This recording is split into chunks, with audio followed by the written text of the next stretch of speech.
What's up, y'all? Thanks for joining me again on Learning with Lear. This week, you can see we have a very special guest. Dr. Eddie Moore Jr. is in the building. We're a week away from the White Privilege Conference, the 25th White Privilege Conference. That's an amazing feat. Again, I'm Ryan Verdon, founder and director of Lear Cultural Coaching. You can check out more about me and us. Link is in the website. And we'll also link to the White Privilege Conference. It's not too late to come and get your spot. Best time of the year, I promise you. But I'm going to shut up and let Dr. Moore talk about what's up, who he is, and about the White Privilege Conference a little bit. Dr. Moore, take it away. Hey, Brother Ryan, again, appreciate the opportunity. Hello to your listening audience, man. I just want to thank you in front of your team, your family, your community for always supporting the White Privilege Conference and Black leadership because I think more and more today, people are hearing that term, have heard that term, and may even be a little bit more comfortable than they would have been in 1999.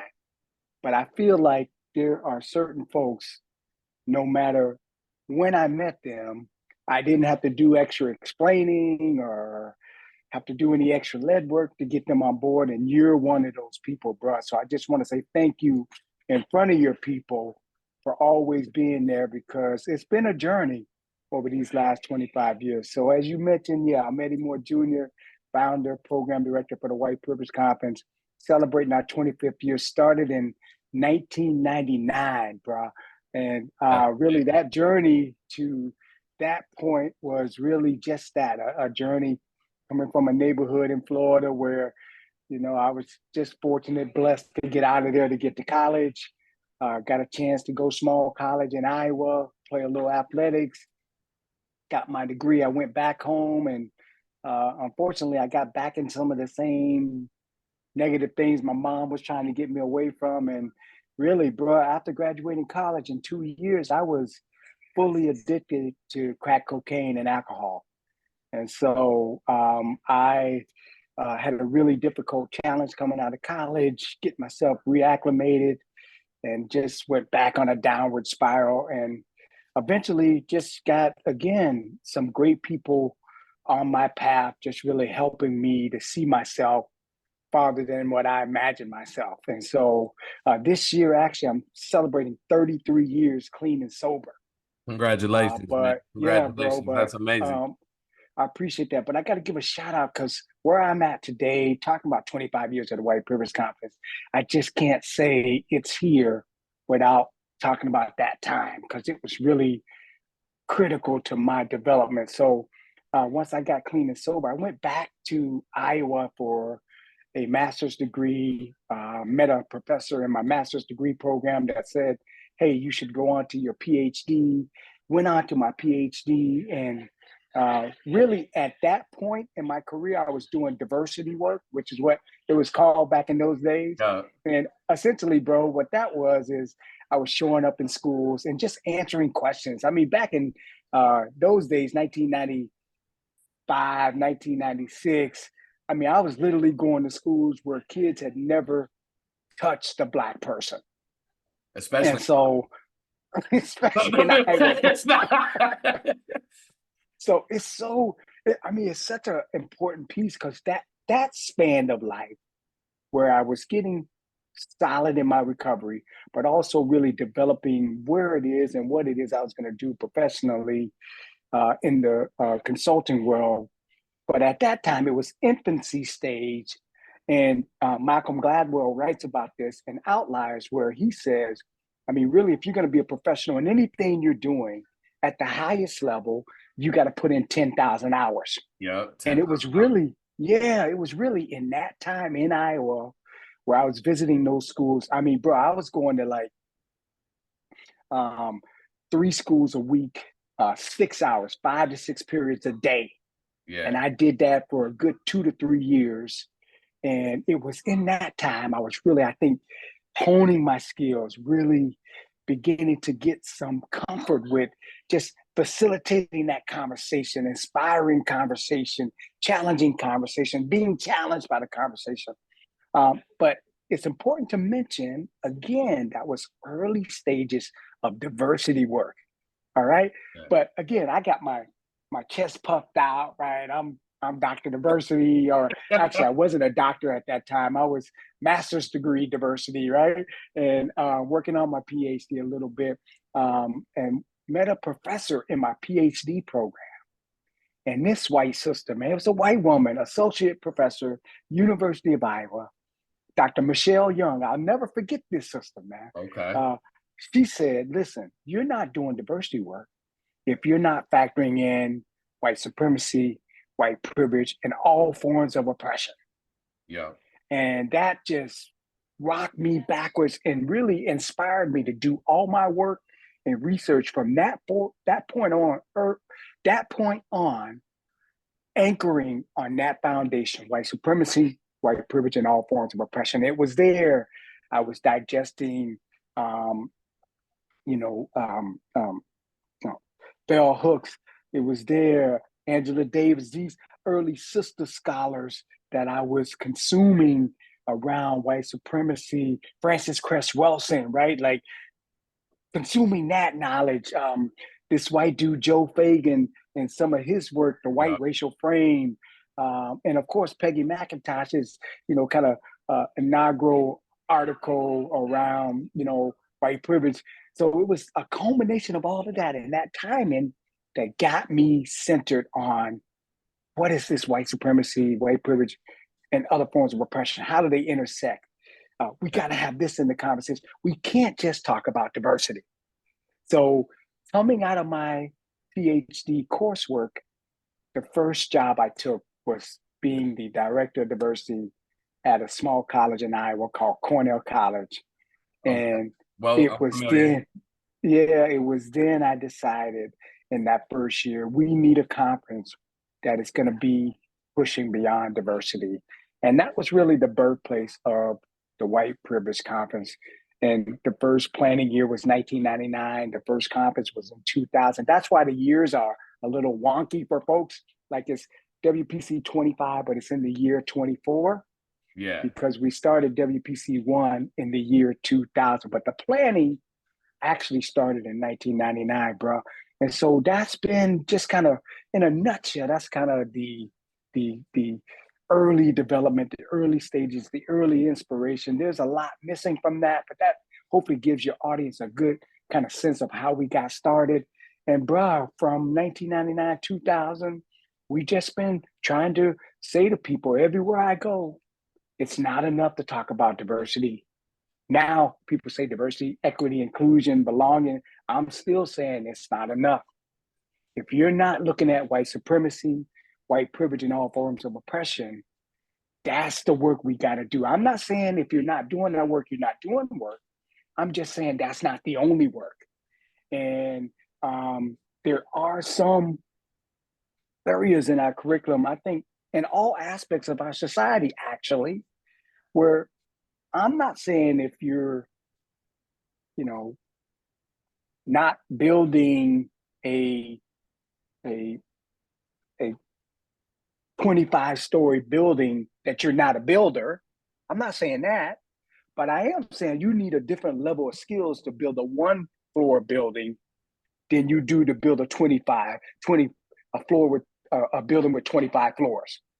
Right. And so I think that's the framework I'm bringing to the work and moving forward. I'm saying again, listen, if you don't want to talk about white supremacy, white privilege, that's okay. Get your diversity on. We need that. Some people need to get onboarded into the work. But we also need a space where people want to be challenged more. People want to go deeper. And also people like us who do this work, who have these shows and who go out and get paid to do these consultations, right? We should have a place where we're going to get challenged. So that's the other thing that WPC, I hope, continues to be, is a place where you and me, even though we're seasoned veterans, right? We've been at it for a minute, For a minute. right? I got these But grays still, in here to yeah, prove bro. it. Yeah, bro. And I know you've done this, bro. I know you've been to a conference, you in the workshop, and you're like, shh, I might as well check my email. Right. Well, what's going on in here? Ain't nothing going on in here, right? Like, again, it's not to the throwing shade on the presenter. It's just like, it's just a kind of level that There's levels to it. we've been at that for a while. So Yeah. for me, I gotta be in a place where the level of content, the level of conversation is different than it was when I was back in 1999, 1995 doing diversity equity work or Yeah. diversity and inclusion work. So that's what we're trying to do right now. And in our 25th year, I mean, bro, are things better now in America after 25 Well, years of the look, white privilege conference? so there's so much I want to talk about, Doc. We're gonna get to that question. Do we We're gonna still get do? to that. I Should I promise. still be doing the white privilege conference, bro? Hey, so I remember that. Look, there was a couple stories. Let's go there. Let's go there first because I think we can circle back. Because you said so much. One of the things about WPC that I really love, and you modeled it right now, was it's about your personal story. It's about relationships. It's about your lived experience. It was explicitly not an academic conference, right? It was about making real life better. It was about what looking at the world and saying, have things got better? Do we still need WPC? And I know me and you have talked about this the first time we met. So I'd been at a few conferences, but the first time we actually like I was starting to do this, had a little bit of, felt like I had some things to say and was saying them loudly to anybody who would listen. We talked about I was on like, hey, we need to push beyond. Like, what else is there besides like what's the next step that privileges get it? Yep, we've done the Joe Fagan work, the Tim Wides, the Peggy McIntosh. If you're still denying that privilege exists, that's a level that I'm not interested in, or we shouldn't be interested in talking about, right? Or at least that's where I was at back in the day. Um, and now I think folks hear what I've been talking about lately, where I have challenged, I've said, like, hey, framing whiteness as a privilege is actually keeping white folks from being full stakeholders in this movement, right? And the reality is, I think people who look like me need to realize we benefit from the destruction of white supremacy and whiteness, and that yes, it's advantageous to be white within white supremacy, but white supremacy itself is killing us too, right? It's erasing our history, it's erasing all that, and so that's a lot of words to answer your question. Where I'm like, hell yes, we need WPC, right? And and this is in the spirit of what I've always experienced, you, Doc, and WPC. And I want to shout out all the practitioners and like the really family. I know this year's theme is family reunion. Like every year, I'm like, man, I can't wait to connect with the folks at WPC because we're all out here busy living our own lives across the country, across the world. And then there's always this time of year where it's like, no, you're going to be able to sit, you're going to be able to recharge and really do that reflective work of saying, are we doing good work? Is this, or are we just saying the same things for 25 years? And the reality is, you've always pushed everybody and created the space to say, no, we got to say something different. We got to build on where we've been. And so I would love to hear you talk about, I think so. Yes, we still need WPC. And I think we're at a point now where I think people who look like me, white folks, are willing and able to look and say, all right, this is no longer about helping other folks. I really got to look internally and see what do I need to do to heal from this? Because at some point, that's where it stems from, right? And it's because of conferences like WPC and work that what I call privileged discourse, it highlighted that. It said, hey, white is actually a racial identity. It's not the norm. It's not universal. It's not benign. It is a thing. It comes with values. It comes with a worldview. And we got to heal from that.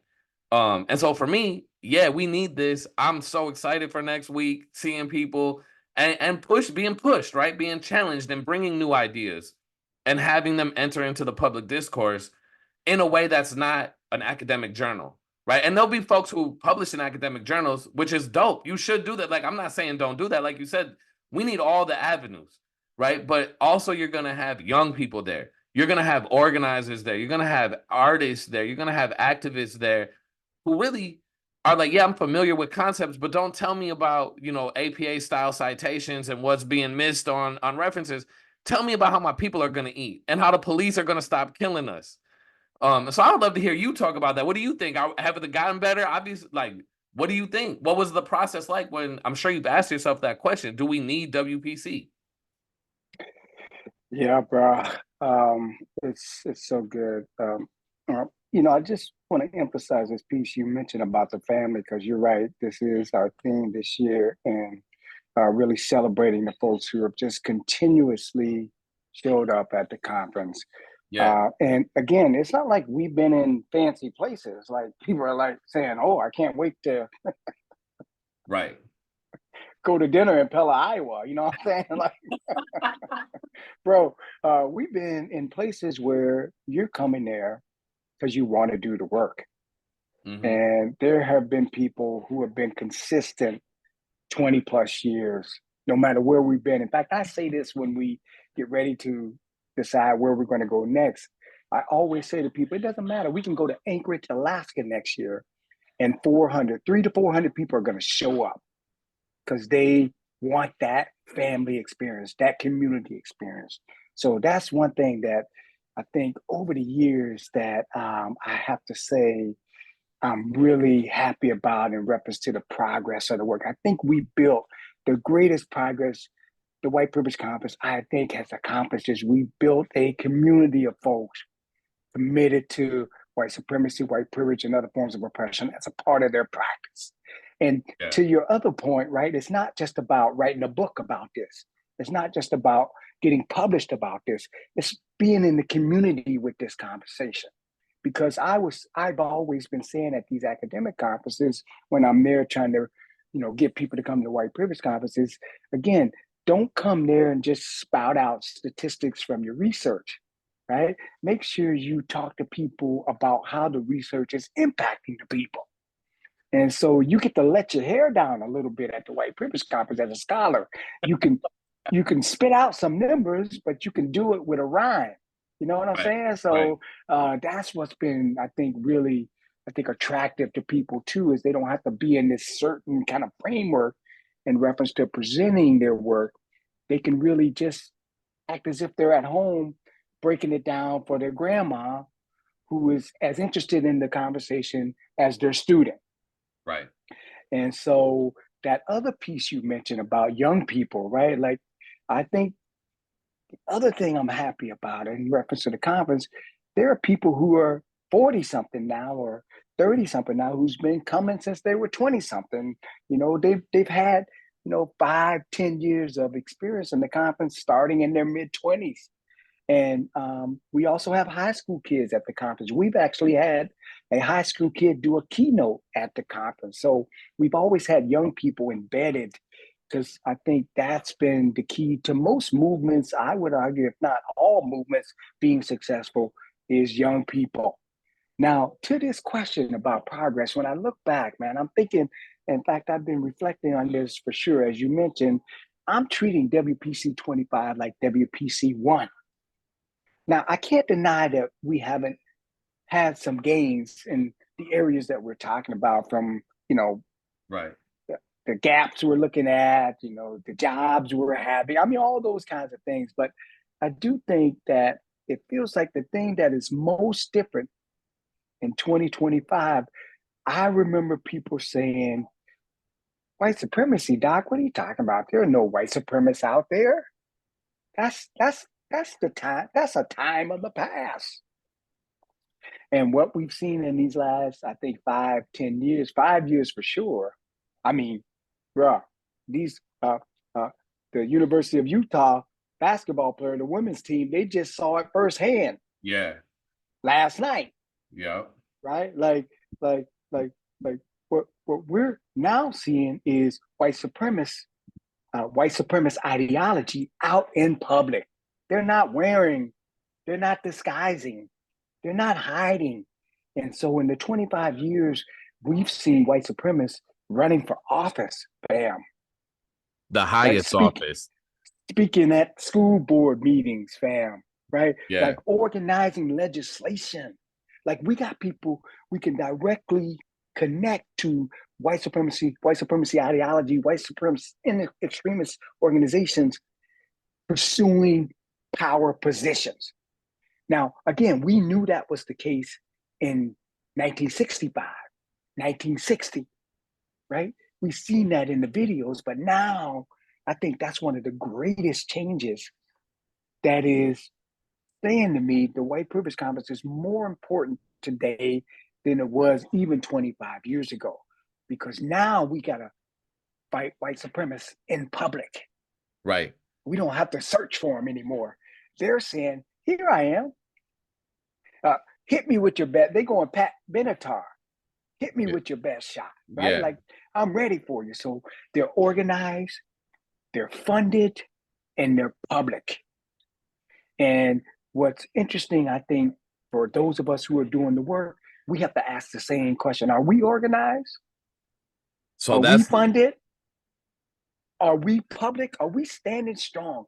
Are we showing Sister Sledge we are family when it comes to fighting white supremacy, white privilege, and other forms of oppression? I think that's it's not is the conference needed. It's are we going to be able to be different for the needs that it's needed to tackle in today's society?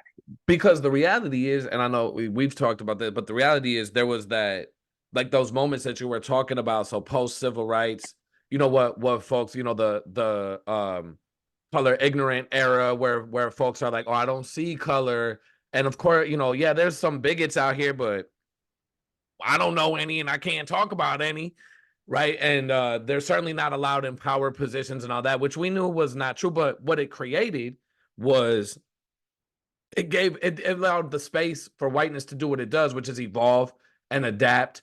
And now, because of the work that you have been doing, we're 25 years in. Like you said, the rhetoric, the understandings, we've grown, we've matured, and now it's a threat. Right now, there's a real threat, and so now people are you're picking sides. There's people 10 toes down. Like, no, we're white nationalists. Period. Right? 3%ers, Proud Boys. We're that, and our response to that can't be this tepid, like, oh, well, I know the police are less likely to harass me, or I know I'm more likely to get a job, or I know that all the ways that we measure the existence of racism, it can't be like, oh, so now I'm going to go help other people. Like, we really have to level our game up. And by our, I mean white folks, to say, hey, the stakes are as high as they've been. Like, we don't got to look and say, I wonder what I would have done, when during McCarthyism and when all these during that, like, you can look right now and see what are you doing right now, because a white nationalist is running for president. Like, he's running for president. Like, they're like you said, you can't in Florida right now. You can't tell the truth about the institution of slavery in America. You can't tell the truth. Like, the governor has said, and the elected officials have said, nah, we're gonna talk about it in this way. And I think what I'm interested in is developing in folks who look like me, and for the listeners, the people watching this, this is what I think our next iteration of anti-racism needs to be. Is what if, in the language of that law, for example, in Florida, it talks about it's illegal, it's unlawful is the actual language that they say, to make anybody feel uncomfortable based on their race. Well, what if white folks got together and said, hey, y'all, whitewashing history makes me uncomfortable as hell, because now I don't know the Ann Bradens. I don't know the Miles Hortons. I don't know all the people who stood up against this. And y'all are straight up lying. Like, even if I don't need to know about the people who stood against it, I know that this is not true. And that makes me uncomfortable. And we don't have a framework to organize white folks like that. And I think places like WPC and the work that you all have been doing, that family feel, that relational feel, it invites us in to say, no, we are stakeholders. We are a part of this. And if we're going to get to a place free from white supremacy and whiteness, we're going to all have to work together to figure this out. And that's again, it's one of the reasons why, like you said, no matter where it's at, no matter what the budget's looking like, no matter what anything else is happening, when the dates come out for WPC, they're locked in. I'm gonna be there, because that is what's so important. Relationships, and the relationships that are built there, and the way that those relationships allow for really productive discourse, right? Where I can say some shit like I just said and have somebody be like, hey, but what about this? Or what about this? Right? And so, yeah, you started by thanking me. I want to thank you for creating the space and for diligently articulating all the time why it's so necessary. Yeah, I appreciate that, bro. And this lets me also shout out. I mean, in the earliest days, 1999, 2000, 2001, can you imagine a black man running around the nation saying, "Hey, you should come to the White Privilege Conference"? I mean, running around Iowa primarily, which is where I was, in my earliest days getting my start. And I got to give Cornell College a shout out, bro. I got to give them credit. Yeah. Like just allowing for that space to be there and allowing us to use the space, supporting the work. And I had some good people in my office, and Crystal Clark, a couple of student workers, man, young people, right, that are now, of course, doing great things. Jose and Lada, they just were phenomenal. And then we went to Pella. I had a couple other student workers who I'm still in touch with, Marquita, Carrie, and some great people around the institution. I mean, this this arc of the 25 years, I just don't have the time, of course, to thank everybody. But Right. those first 6 years, there were just some key people that just said, we want to do this. And it's so important because I, I think to your point now, right? I'm calling this time the Super Bowl of social justice, right? Say more. We got the the NCAA going on right Yeah, now, and yeah, you yeah. got the playoffs in the NHL, the NBA getting ready to kick off, right? I mean, these young people are really pouring their blood, sweat, and tears.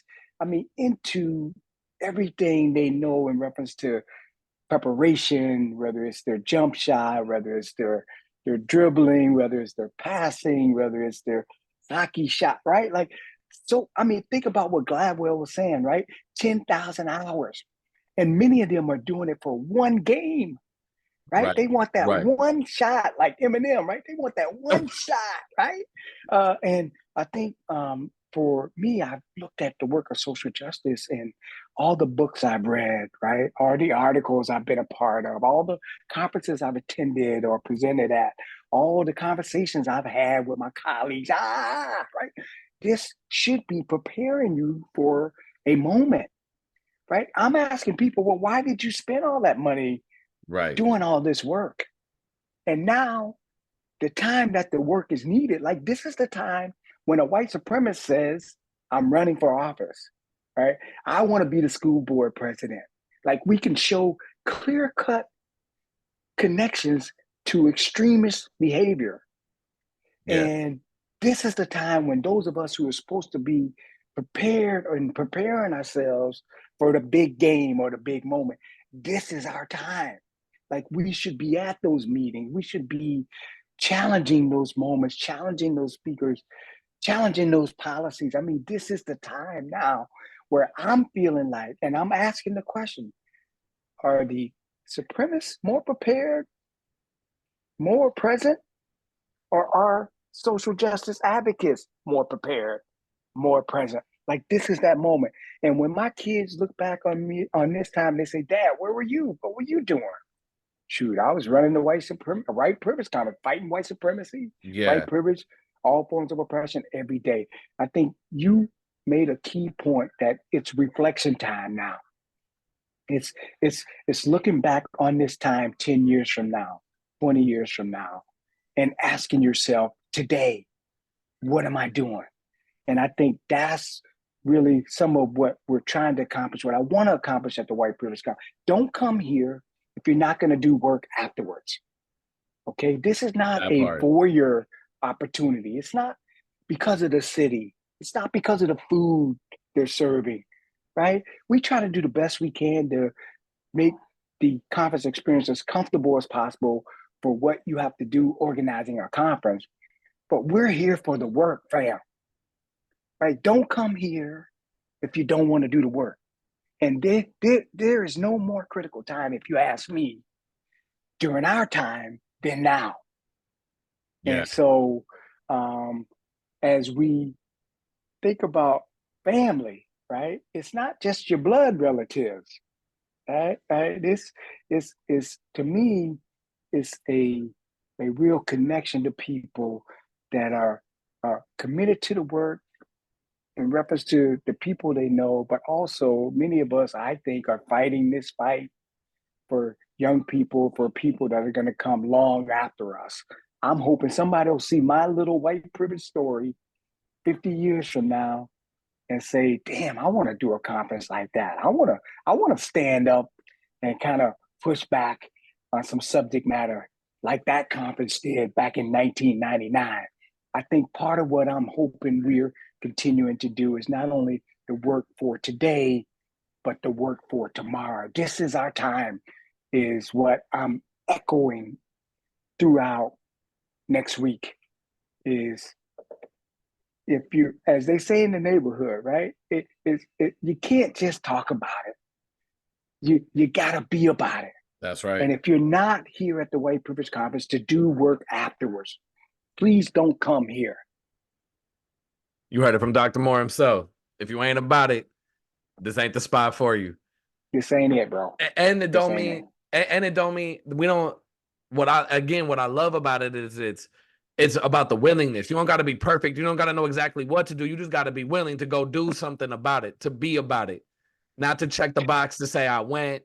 Like you said, and look, they always take care of us. We always got good accommodations and stuff. But yeah, it's about the connections, the community, the work.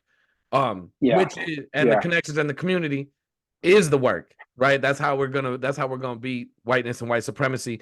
But bro, you also, it's such a good, let me say this quick. You such a good point, right? That point is so critical, bro, because people think they're coming to the White Privilege Conference, it's gonna be all perfect, right? Everybody's gonna be perfectly behaved. There's not gonna be any racism, sexism, homophobia, transphobia, right? Like all that shizzle is on display, right? Like you get to see even the people you know, possibly you've looked up to, you've read about, you've read their work, sometimes showing you they need work. Right? Like that's the thing, right? Like this is the place where people are coming trying to get better, no matter what level they operate at. Right. And so I think that's really important for people to understand when you talk about that diversity that we've talked about in the different fields and the different races and all that kind of diversity. We're talking about skill level diversity. But again, it's not to say I'm better, it's to say we're all getting better and to have grace, to have love, right? When people are messing up, because it's going to happen. Right. It's going to happen. Right. And so this is really, I consider it like that social justice, that racial justice. It's that practice. Allen Iverson back in the day, you talking about practice? Practice? We talk about practice. Yep, we are. Exactly. That's what we're talking about. Yeah, fam. And again, I think it's been interesting, bro, 25 years. I bet if you did a survey of the people and say, hey, I'm going to the White Privilege Conference, what do you think the leadership looks like? Who do you think attends the conference? Right. The other thing I like to celebrate in reference to the people who've been a part of this family is supporting Black leadership. Because nobody's perfect. Like you said, we all make mistakes. I stumble. I've learned a lot in 25 years. Right. But I think that we take pride in the fact that the White Privilege Conference, the Privilege Institute, is a Black idea.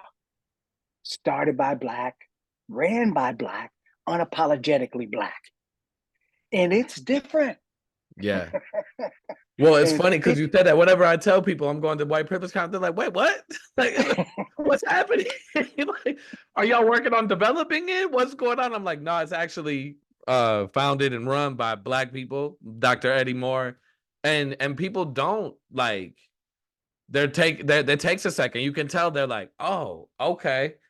And that was, I mean, less so now at, like you said, 25 years in, that's people know what it is now, have heard. You've touched it's so many people have gone and gotten better and sharpened their skills and built community there that it's less of that. But you still get that. Like, I don't understand. Or people who don't even want to give it a chance because they're like, no, I don't want to talk about privilege, or I'm not here to talk about white people's privilege. And it's like, hey, you gotta come, like, hopefully they hear this and they're like, all right, I can make it out to Tulsa. Let's give it a chance. I wanted to touch on Dr. Moore. you mentioned the work after, and that this isn't, you come next week. Even if you come to the institutes, come to the institutes on Wednesday. Your boy's running a restorative justice one. There's all kinds of really, really fantastic ones. One that my partner is actually really excited for is speaking truth at the family reunion, the power of cross racial relationships. Fantastic folks facilitating that. But even you come for the whole week and you stay, that's not enough. We're here to do work. You're going to take something and go, but you actually have a program and a system to help people do that. The 21-day challenge. Talk about that a little bit, Dr. Moore. Yeah, and it's another one of those Black ideas inspired by ancestors, man. I never grew up thinking someday I'm going to be the founder of the White Privilege Conference. This is divine intervention here, in the 21-day challenge. Same thing. I was just trying to get some stuff as a practitioner, as a scholar. This, bro. You do your workshop, you do your presentation, and you want to give people some things to do afterwards. And I used to, back in my Afro days and my radical days, say to people, things are so bad in America, you got to do something every day for 365 days, fam. You can't take a day off. And a lot of times it would seem so overwhelming for folks, especially Right. after a presentation on white privilege. So, and that's when I went back to the drawing board, just reflecting, asking, thinking about, what could be, what's a good way, that kind of reflection. And Yeah. that's when it came to me, man, really from the research around 21 days, right? If you do one thing a day, 21 days in a row, it becomes a habit. Most people do that with exercise and diet. And that's when it came to me. Hey, what if we did that with social justice? What if we did that with diversity?